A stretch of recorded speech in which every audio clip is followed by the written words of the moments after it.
Friends, this is Rathore Mukesh from your safety channel easy safe easy solution for safety profession. आज हम बात करेंगे Dupont Bradley curve के बारे में कि इसकी कितनी स्टेज होती हैं और ये हमारी इंडस्ट्री में क्यों ज़रूरी होता है। ठीक है, ड्यूपॉन्ट ब्रैडली कर्व के बारे में बात करेंगे। उसमें हम क्या हम जानेंगे। पहले हम जानेंगे क्या ये ब्रैडली कर्व क्या होता है, फिर हम जानेंगे इसकी स्टेज कौन कौन सी होती हैं, फिर हम जानेंगे कि यह हमारी इंडस्ट्रीज में किस तरह से इंप्लीमेंट होता है। तो हम बात करते हैं व्हाट इज़ ब्रैडली कर्व। तो ब्रैडली कर्व क्या होता है? एक ग्राफिकल रिप्रेजेंटेशन होता है जिसमें कि जो कि बताता है कि हमारा सेफ्टी कल्चर किस तरह का है और हमारा ऑपरेशनल परफॉर्मेंस किस तरह की है। तो हमारी ऑपरेशनल परफॉर्मेंस यानी कि कोई प्लांट चलता है तो उसके दौरान कितने इंसिडेंट हो रहे हैं और किस तरह का वो सेफ परफॉर्मेंस हो रही है उसको ऑपरेशन में, तो ये उसको दिखाता है।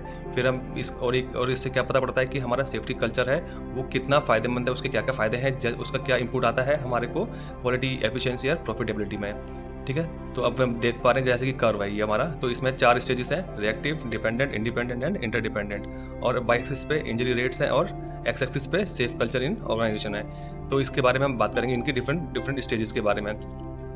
तो इन शॉर्ट में एक सिंपल आपको बताना चाहता हूँ। इसमें क्या है कि रिएक्टिव स्टेज का एग्जाम्पल है कि जैसे मान लीजिए किसी ऑर्गेनाइजेशन में जैसे कोई सेफ्टी हेलमेट नहीं पहनता है, ठीक है, और वो अब खुलेआम काम करता है, तो वो रिएक्टिव स्टेज है। कोई इंसिडेंट हो गया तब वो पहनता है तो वो रिएक्टिव स्टेज में कहलाएगा।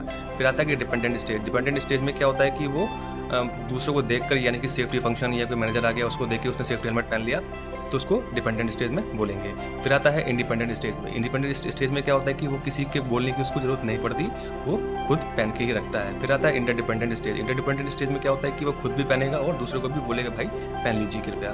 तो ये एक इसका ब्रीफ है। तो इसके बारे में फिर हम डिटेल में हम बात करेंगे। आइए हम बात करते हैं इसके फर्स्ट स्टेप की, यानी कि फर्स्ट स्टेज जो है इसकी वो है रिएक्टिव स्टेज के बारे में। तो रिएक्टिव स्टेज में क्या होता है कि people don't take responsibility and believe accident will happen here, यानी कि वो ये सोचते हैं कि सेफ्टी के लिए कोई रिस्पॉन्सिबिलिटी लेते नहीं और वो सोचते कि जब हम काम करेंगे तो इंसिडेंट तो यानी कि एक्सीडेंट तो होंगे ही होंगे। फिर आता है कि सेफ्टी बाय नेचुरल इंस्टिंक्ट। वो सोचते हैं कि अगर हमारी किस्मत में लिखा होगा तो हमारे साथ में इंसिडेंट हो जाएगा, नहीं तो नहीं होगा।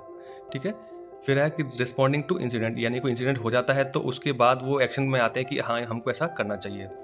ठीक, जैसे कि आप पिक्चर में देख पा रहे हैं, पहले इस पर्सन को अगर सेफ्टी बेल्ट या कोई फॉल प्रोटेक्शन सिस्टम इसके पास में होता है तो ये गिरता नहीं। अब उसके एक्सीडेंट होने के बाद अगर वो कोई रिएक्शन करेंगे या कोई सिस्टम इंप्लीमेंट करेंगे तो वो रिएक्टिव स्टेज का सिस्टम कहलाया जाएगा। फिर आता है हमारा कंप्लायंस विद गोल। इसमें सिर्फ खाना पूर्ति के लिए, सिर्फ हमारे को गवर्नमेंट को दिखाने के लिए वो बेसिक चीज़ें कर लेते हैं बट उसको रियल में इंप्लीमेंट नहीं कराते हैं। फिर है डेलीगेट टू सेफ्टी मैनेजर, यानी कि सेफ्टी डिपार्टमेंट अगर होता है, वैसे तो होता नहीं है इस केस में, पर अगर ये सेफ्टी फंक्शन या कोई मैनेजर अगर वो काम करता है तो ये सारा काम सेफ्टी देखना उसका काम है, हमारा काम सेफ्टी देखने का नहीं है। फिर है लैक ऑफ मैनेजमेंट, यानी कि इसमें मैनेजमेंट जो भी होता है वो एडमिनिस्ट्रेशन वो सिस्टम में इन्वॉल्व, सेफ्टी के लिए इन्वॉल्व नहीं होता है। ठीक है, फिर आता है डिपेंडेंट स्टेज। डिपेंडेंट स्टेज में क्या होता है कि जैसे कि मैंने आपको पहले भी बताया कि पीपल इसमें देखते हैं कि हमको सेफ्टी जो है वो सिर्फ रूल को फॉलो करना है और इससे क्या होता है कि इससे के जो एक्सीडेंट रेट्स कम हो जाते हैं, यानी कि उनके मन में थोड़ा सा तो डिपेंडेंसी है कि हाँ सेफ्टी का कुछ फंक्शन है और इसका कुछ सिग्निफिकेंस है। फिर आता है मैनेजमेंट, इसके लिए कमिटमेंट करता है कि हाँ हम सेफली हम काम करवाएंगे। ठीक है, फिर आता है कि हमारा इसके लिए वो ट्रेनिंग कराते हैं, फिर different rules and procedure and guidelines ये सब बनाते हैं और इसमें सेफ्टी डिपार्टमेंट रखते हैं इसके लिए। इसमें ध्यान रखें कि इसमें सेफ्टी डिपार्टमेंट का अब इसमें इन्वॉल्वमेंट हो जाता है और सेफ्टी डिपार्टमेंट होगा और उसके डिफरेंट फंक्शंस होंगे, फायर डिपार्टमेंट, सेफ्टी डिपार्टमेंट, ये सब चीज़ें इसमें इन्वॉल्व हो जाती हैं। फिर आता है सुपरवाइजर कंट्रोलिंग, यानी कि इसमें सेफ्टी सुपरवाइजर, जॉब सुपरवाइजर, ये सब इसका इन्वॉल्वमेंट आ जाता है, यानी कि ताकि कोई इंसिडेंट हमको वो जो होने से पहले हम उसको रोकते हैं। ठीक है, और इसके साथ साथ में जितने भी हमारे गोल्स हैं यानी कि उस पर हम इंप्लीमेंट करा सकें, उसके लिए परमिट सिस्टम और जो भी सब चीज़ें हमको चाहिए वो सब इसमें इंप्लीमेंट हो जाता है। फिर आता है कंडीशन ऑफ एम्प्लॉयमेंट। ये इसमें क्या होता है कि जैसे आपको इसमें काम करना है, यानी कि इंडस्ट्री में आपको काम करना है तो आपको सेफ्टी को फॉलो करना ही पड़ेगा। ठीक है, फिर आता है फेयर एंड डिसिप्लिन। इसमें यानी कि इसमें क्या होता है कि इंसान को काम करना है तो उसके साथ साथ में उसको डिसिप्लिन भी मेंटेन करना है और उसके मन में डर होता है, यानी किसी ने देख लिया तो मेरे पे फाइन लग सकता है, तो वो डर के मारे काम करता है। फिर इसमें एक्सपेक्टेशन। इसमें क्या है, डिपार्टमेंट यानी कि ऑर्गेनाइजेशन को जो एम्प्लॉय है उनसे एक्सपेक्टेशन होता है कि वो इसको फॉलो करेगा रूल्स को, इनको। ठीक है, फिर इसकी थर्ड स्टेज में क्या होता है कि इंडिपेंडेंट स्टेज होती है। इसमें क्या करते हैं, अगर वो जो इंसान है वो सोचता है कि अगर हम ठीक से काम करेंगे सेफली तो हम कुछ अच्छा कर सकते हैं जो हमारे काम के द्वारा दिखेगा। फिर आता है इसमें कि एक्सीडेंट्स रिड्यूस फर्दर, इससे हमारे जो एक्सीडेंट्स हो रहे हैं जो वो बहुत कम हो जाते हैं, वो इस पर उसके अब ये चीज़ उसके मन में आ चुकी है।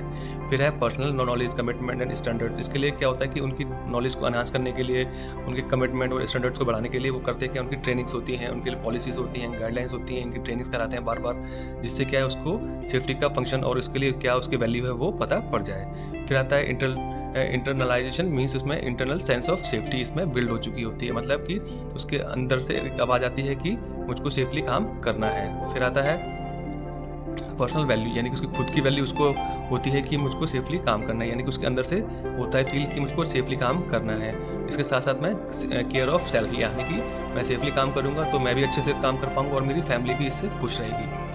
ठीक है। फिर आता है प्रैक्टिस हैबिट्स, इसके लिए प्रैक्टिस और हैबिट्स के लिए डिफरेंट ट्रेनिंग्स भी होती हैं और उसकी प्रैक्टिस में ये सब चीज़ों को बार बार लेके आने के लिए डिफरेंट उसको पैरामीटर्स पे उसको काम करना पड़ता है। फिर आता है इसमें इंडिविजुअल रिकॉग्निशन। इंडिविजुअल रिकॉग्निशन में इसमें क्या होता है कि इस पर्सन का like grade meetings, monthly rewards और spot recognition, clear reward, good performer, good safety performer, ये सब रिकॉग्निशन इसको देते हैं, जिससे क्या होता है कि पर्सन का सेफ्टी कल्चर इंप्रूव रहता है और अपना ऑर्गेनाइजेशन ठीक से काम कर पाता है और इसमें जो इंसिडेंट्स होते हैं वो कम हो जाते हैं इससे।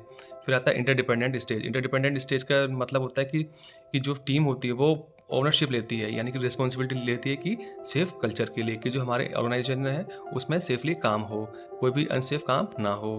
फिर उसकी जो मेंटेलिटी है वो इस तरह की हो जाती है कि ज़ीरो इंजरीज इज़ अटेंडेबल गोल, यानी कि कोई भी इंजरी नहीं होगी, ये हम कोशिश करते हैं कि ये हमारा गोल होना चाहिए और हम उसको अचीव करके दिखाएंगे। फिर आता है कि उनका जो टारगेट होता है उसमें वो ले लेते हैं कि नो इंसिडेंट नो इंजरीज, हमारा टारगेट ये होता है। फिर आता है कि हेल्प अदर कन्फर्म, यानी कि किसी को पता नहीं है तो उसकी हेल्प करते हैं, ताकि वो अगर उसको कोई चीज़ उसको पता नहीं है, मान लीजिए उसको किसी एसिड के साथ में काम करना है या किसी केमिकल के साथ में काम करता है तो उसको पता नहीं है तो उसकी वो गाइड करेंगे, आपको ऐसा नहीं ऐसा करना चाहिए, यानी कि वो दूसरे की हेल्प करते हैं। फिर आता है केयर फॉर अदर्स, ये यानी कि दूसरे की केयर करते हैं इसमें। और नेटवर्किंग कंट्रीब्यूटर, यानी कि एक अच्छा नेटवर्क अपने एक हेल्दी सिस्टम मेंटेन करने के लिए, बनाने के लिए वो इसमें अपना कंट्रीब्यूशन देते हैं। उसके साथ साथ में आता है ऑर्गेनाइजेशन प्राइड। ऑर्गेनाइजेशनल प्राइड में क्या होता है कि अगर किसी ऑर्गेनाइजेशन में अगर LTI इंजरीज जितनी भी होती हैं, ठीक है, लॉस्ट टाइम इंजरीज, ये सब चीज़ें जो होती हैं अगर ये ज़ीरो होंगी तो उसका परफॉर्मेंस काफ़ी इंडस्ट्रीज में मार्केट में अच्छा होगा, जिसको अगर वो दिखाता है कि हमारा इतना अच्छा है, हमारे यहाँ पे कोई LTI नहीं होती, सेफ मैंडेज हैं इतने हैं, तो उससे उसकी मार्केट में वैल्यू बढ़ती है और जिससे उसके कस्टमर और मार्केट उसकी ग्रो करती है। फिर आता है how broadly curve implements on the industries.